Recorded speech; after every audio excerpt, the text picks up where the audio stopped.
I'm Geraint Roberts, and these are my woods, but I'm not happy. There's something afoot in the woods.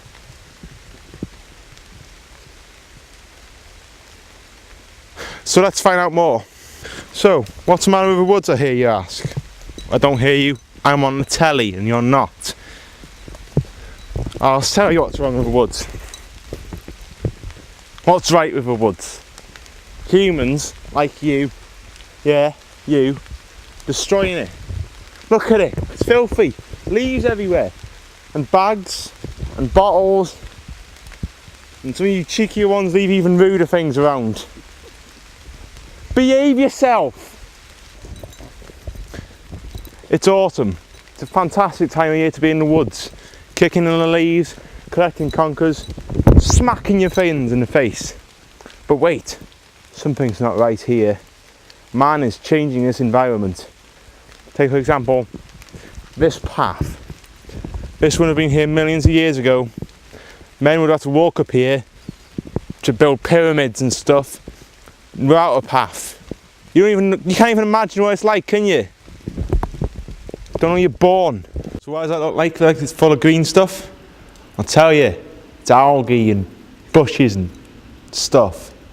Because of like nitrogen, yeah, and stuff getting in the water, and the plants grow, and they swallow up all the oxygen, and when they die, our bacteria, they decomposing them, more oxygen gone. Where are the fish? They're dead.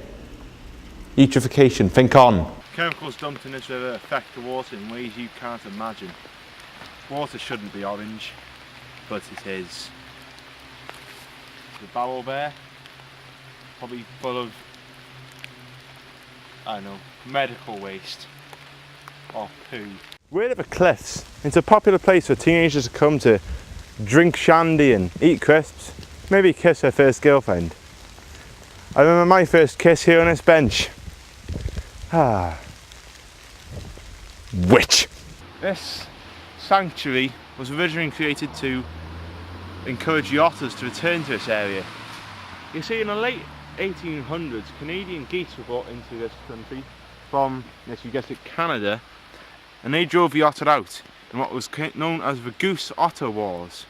Some people think it was more important, or at least as important as both world wars combined. However, this sanctuary hasn't worked, as you'll notice by its lack of otters. Its main users nowadays are something called children, which are like little humans, but they go to school and learn about numbers and colours and shapes. Those ducks are happy. You're wrong. That lake is covered with all kinds of stuff. Traffic cones and car batteries, just fly tipping and stuff. That's not good, that's not any environment anyone would want to live in. You can't ask a duck to live in an environment you wouldn't want to live in. So think about it before you next fill your car battery in a lake. Put a mechanic instead. That's what they're there for. It's 2 o'clock in the AM. Me and my cameraman have been woken in our tent.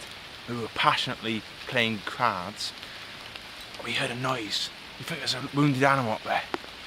Look! Can you see that? That's an animal indigenous to these parts. It's got a plastic bag. It's adapted to live in this watery environment by being completely unpermeable to water. Let's try and get a closer look. Now, the things you've got to remember about these plastic bags are they are dangerous. Get one over your head, you'll smother to death like a child in a bath. You've also got to be careful. If it's a young one and its parents may be near, and you don't want to get one of their backs on.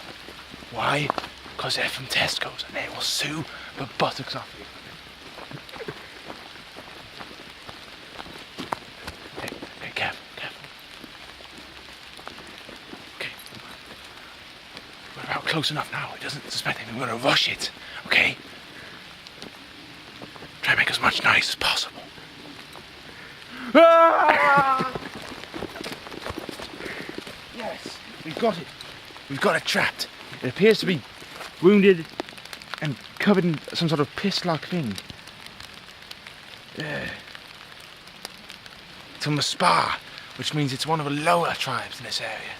There are bigger tribes, such as Londis, AMPM, Premier Stores. But the spa ones are the ones that originally came from this area. They're being wiped out by these new conglomerate firms coming in from England.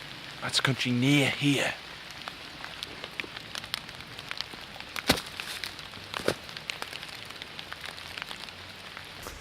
Okay, we found ourselves here in one of the lower caves. As you can see, we've discovered some sort of primitive cave writing. I'll try and translate from my knowledge of this basic tribe's language. Now, judging from the shape of the runes and their apparent pronunciation, I would say it's from a tribe called the Scar-Lees. That's the Scar-Lees. Now, it appears to read Mandy P. You'll notice the full stop is on the wrong side of P. Equals. It appears to be equals.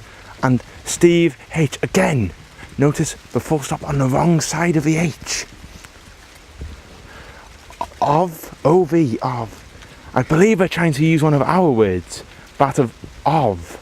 But they misspelt it with its guttural language. They appear to have been spelling Rex when they were found, possibly murdered, almost certainly skinned alive. Ongoing archaeological exploits into this area suggest that there may be some of these Scar-Lees still living wild in these woods.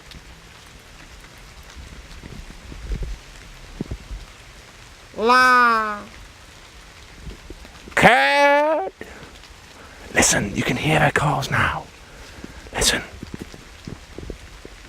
No! They appear to be communicating in their primitive way.